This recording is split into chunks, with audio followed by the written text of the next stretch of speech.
Hi 5P. So we're going to continue chapter 5.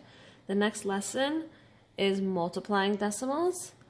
Luckily though, we're not multiplying decimals by decimals because that's a little harder. We're going to move our way up. We're going to make our way up to that. First, we are just learning to multiply decimals by whole numbers. So I can multiply decimals up to 2 decimal places by 1-digit whole numbers. So that would look something like this. If I multiplied 3 times 2.15, okay, so it's a number that has a decimal times a whole number. So that shouldn't be too bad. Okay.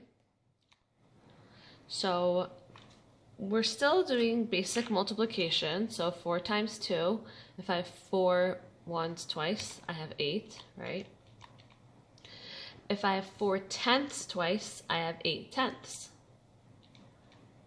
If I have 4 hundredths twice, I have 8 hundredths, right? So the multiplication remains the same. It's really just the placement of the decimal that you have to keep track of.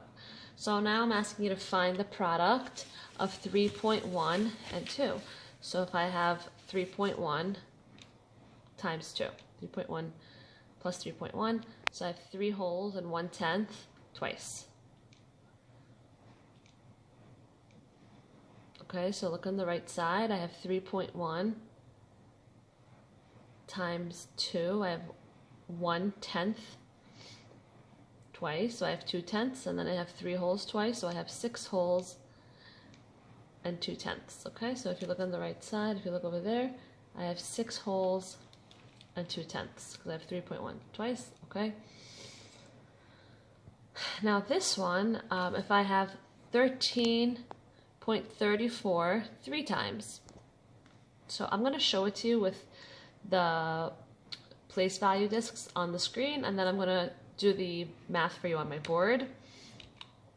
So it's showing you 1/10, 3 ones, 3/10, 4 hundredths 3 times, right? So essentially we're adding them up, which we know repeated addition is multiplication, right? So if I have my 3, wait, let's go back for a second. If I have my 4 hundredths 3 times, right? I have 12 hundredths, so I'm going to regroup, and then I'll have 10 tenths, so then I'm going to regroup to the ones.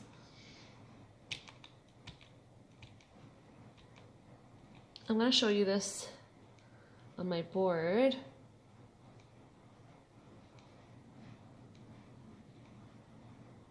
Okay. So